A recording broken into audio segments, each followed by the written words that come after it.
دو بھائی تھے ملا فضل اور فیضی اکبر کے دربار میں، بڑے عالم تھے۔ قرآن مجید کی تفسیر لکھی ہے اور ایسے لفظ کوئی استعمال نہیں کیے جن پر کوئی نقطہ آئے، بے نقطہ تفسیر۔ بڑے بھائی کا حافظہ اتنا مضبوط تھا کہ وہ کسی چیز کو ایک دفعہ سنتا تھا تو یاد کر لیتا تھا، اور چھوٹے بھائی کا حافظہ اس طرح کا تھا کہ وہ 2 دفعہ سنتا تھا تو یاد کر لیتا تھا۔ ایک شخص اپنا قصیدہ شاعری بادشاہ کے لیے لکھ کے لایا تو اس نے جب دربار میں سنایا تو بڑا کہنے لگا، بادشاہ یہ تو شعر ہی میرے ہیں۔ اس نے کہا آپ کے کیسے ہیں؟ کہا میں سناؤں؟ تو آپ نے ابھی اشعار سنے ہیں، ایک دفعہ سن کے یاد نہیں ہوتے، کوئی بندہ دعویٰ نہیں کر سکتا کہ مجھے یاد ہو گئے۔ لیکن وہ بڑے بھائی کو چونکہ اس کا حافظہ اتنا زیادہ تھا، اس نے ایک دفعہ سنے اور اس نے سنا دیے، تو اب بادشاہ کو یقین ہو گیا یار حد ہو گئی، یہ تو نہیں نہ ہو سکتا کہ اس کو اس نے سنا دیے۔ تو چھوٹے والا کہنے لگا، بادشاہ سلامت یہ واقعی میرے بھائی کے شعر ہیں، یہ تو مجھے بھی آتے، کیونکہ وہ 2 دفعہ سن کے یاد کر لیتا تھا نا۔ بڑے ایک دفعہ شاعر سے سنا، ایک دفعہ بڑے بھائی سے سنا، اب 2 دفعہ سننے پہ یاد ہو گیا۔ جب اس نے بھی سنا دیے تو بیچارے شاعر کو سزا مل گئی اور ان دونوں کو انعام مل گیا۔ بلا کا حافظہ، بلا کے قابل، کمال ڈگریاں، کمال باتیں، کمال علم و فن، لیکن ان کی قبولیت نہیں تھی۔ بادشاہ کے ناجائز کاموں میں بھی اس کو سپورٹ کرتے، فتوے دیتے، اور بادشاہ کو گمراہ کرنے میں انہوں نے بڑا کردار ادا کیا۔ اسی دور میں ایک مرد کلندر کو اللہ نے قبولیت عطا فرمائی، جن کو شیخ احمد فاروقی مجدد الفسانی کہا جاتا ہے۔ انہوں نے دین کی تبلیغ کی، کام کیا، خدمت کی، ان کی خدمت قبول ہوئی۔ مجدد صاحب کی کتاب مکتوبات جو انہوں نے خطوط لکھے تھے دنیا میں پڑھی جاتی ہے، اس سے لوگ فیض پاتے۔ او میرے بھائی، ابو جہل بڑا قابل تھا، ابو الحکم کہتے تھے لوگ اس کو، دانائیوں والا، حکمتوں والا، پنچایت کا آدمی، لوگ مشورے لیتے تھے، لیکن بڑا سمجھدار، بڑا معاملہ فہم، بڑا مدبر ہونے کے باوجود اس کی قبولیت، یہ قبولیت اللہ نے حضرت صدیق اکبر کو عطا فرمائی۔ ساری زندگی ہم نے قابل بننے پہ لگا دی، قبول ہونے پر توجہ ہی نہیں کی۔ قابلیت بھی پیدا کرے لیکن قیمتی جوڑا ہو اور محنت سے، شوق سے خریدا ہو، رنگ بھی پسند ہو، کپڑا بھی بڑا بہترین ہو اور درزی کو دیا بھی جائے، لیکن اگر وہ درزی بھی کئی راتوں کا بیدار ہے، آنکھیں اس کی باہر آ گئی ہیں، اس نے سی کر کے دیا ہے، لیکن اگر تو اس کی تعریف ہو جائے تو پھر تو وہ خوش ہو جاتا ہے کہ بھئی کہتے ہیں کیا بات ہے جناب کی مہربانی، آپ نے کمال کر دی، تو مطمئن ہو گیا۔ لیکن اگر کسی نے کہہ دیا کہ یار تو نے تو حد کر دی ہے، یہ تو ناپ ہی پورا نہیں، ماپ ہی سارا غلط ہو گیا، تو مجھے بتائیے وہ ساری محنت فائدہ مند ہوئی کہ رائے کہاں گئی؟ جو قبول ہو جاتے ہیں نا، اصل بات ان کی ہے، قبولیت اصل چیز ہے۔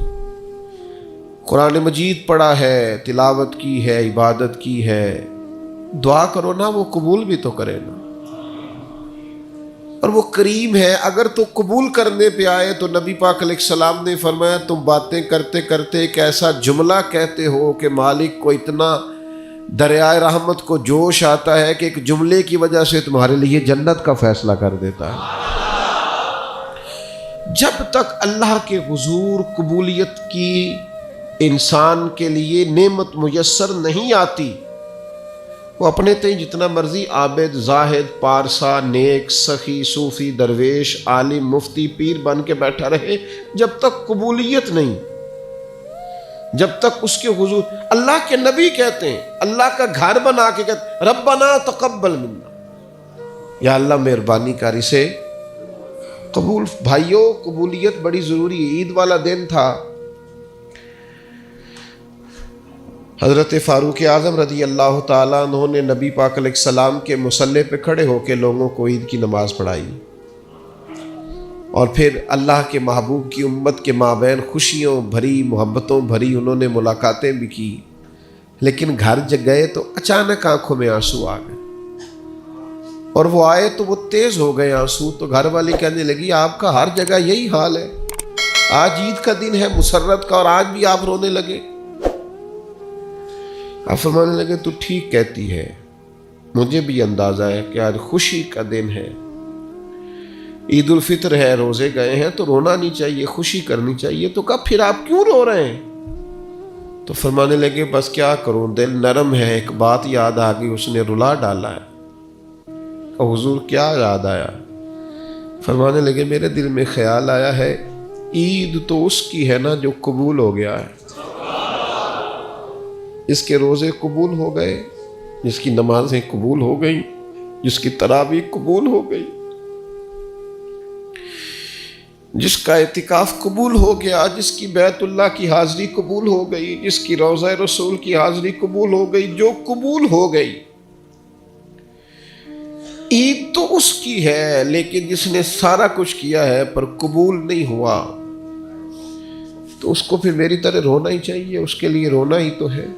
او یارو، اگر وہ کرے قبول تو بڑا کریم ہے، ورنہ حال یہ ہے کہ فویل للمصلین، کچھ نمازیوں کے لیے بھی بربادی ہے، کچھ قاریوں کے لیے بھی بربادی ہے، کچھ ایسے صاحبان علم بھی ہوں گے جو صبح قیامت معاذ اللہ ثم معاذ اللہ، حضرت ابو ہریرہ فرماتے ہیں سب سے پہلا حساب ہی قاری کا، سخی کا اور شہید کا ہوگا، اور ان کی اپنی تصنع، ریاکاری اور دکھلاوے کی نیتوں کی بنیاد پر ان کے اعمال دھتکار دیے جائیں۔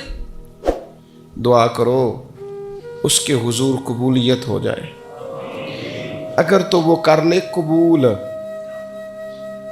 ہو جائے مہربانی، تو حضرت صدیق اکبر جا کے حضرت بلال حبشی کو خریدنے کے لیے کھڑے ہیں، کہتے ہیں میرا گورے رنگ والا غلام رکھ لے، یہ کالا حبشی غلام مجھے دے دے۔ تو وہ حضرت بلال جس کے غلام تھے وہ کہنے لگا اگر میں ساتھ پیسے بھی مانگوں، تو کہا جتنے تو کہے، پیسے بھی دوں گا، پڑھا لکھا خوبصورت غلام بھی دوں گا، پر یہ حبشی نسل سیدنا بلال مجھے دے دے۔ تو وہ شخص کہنے لگا ابو بکر سیاڑے تاجر ہو، زندگی تجارت میں گزری ہے، کیسا سودا کر رہے؟ تو حضرت صدیق رو پڑے، کہنے لگے تمہیں اس حبشی کی شان کا نہیں نہ پتا، یہ قبول ہو گیا ہے۔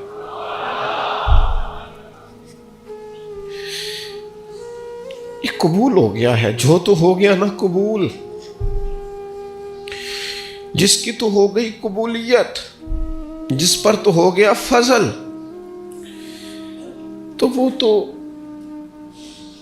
نجات پا گیا اور فلاح پا گیا۔ لیکن قابل بڑا تھا، قیمتی بڑا تھا، رنگ بڑا خوبصورت تھا، قد بڑا اونچا تھا، اور باتیں بڑی آتی تھیں، پر قبولیت نصیب اگر وہ مہربانی کرے، اگر وہ رحمت کرے، اگر وہ عطا کرے اور وہ کہہ دے کہ تو قبول ہے، تو پھر تو بات بن گئی۔ دیکھو نا یہ قبول ہوئے۔ صحابہ فرماتے ہیں ایک شخص زرہ پہنے حضور کی بارگاہ میں آیا کہ یا رسول اللہ پہلے جہاد کروں کہ پہلے کلمہ پڑھوں؟ تو نبی پاک نے فرمایا تو پہلے کلمہ پڑھ پھر جہاد کر۔ نے کلمہ پڑھا، جہاد کیا، شہید ہو گئے، حضور اس کے سرانے کھڑے ہیں، دیکھو قبول ہو گیا ہے۔ یہ دیکھو سرانے حضور کھڑے، ابھی آیا تھوڑی دیر پہلے ابھی آیا، تھوڑی دیر ہوئی ہے آیا کالیاں زلفاں والا، ایویں دو کڑیاں میرے من وچ رکیا تے کر گیا نور اجالا۔ حضور سرانے کھڑے ہیں اور مسکرا کے فرما رہے ہیں دیکھو عمل تھوڑا کیا ہے اور اجر زیادہ لے گیا ہے۔ یہ قبول ہو گیا ہے نا، یہ قبول۔ سلمان فارسی قبول ہو گئے، بکتے بکاتے دروازہ رسول پہ آئے، سلمان قبول ہو گئے۔ سلمان فارسی حضور کی بارگاہ کے مقبول ہو گئے، وہ خدمت عالی مرتبت میں رہنے لگے۔ سلمان فارسی کو آزاد کرانا تھا تو ان کے لیے بندوبست بھی حضور کرا رہے ہیں، ان کے لیے کھیت اور پودے تیار کیے جا رہے ہیں، بندوبست ہو رہا ہے۔ سلمان قبول ہو گئے، پھر اتنے قبول ہوئے، کہاں سے بکتے بکاتے آئے تھے، تیری تلاش میں پھرا میں جنگل پہاڑ اور دشت میں، اور پھر اتنے قبول ہوئے کہ محبوب کریم نے فرمایا لوگو اسے غیر نہ سمجھنا، سلمان من اہل البیت،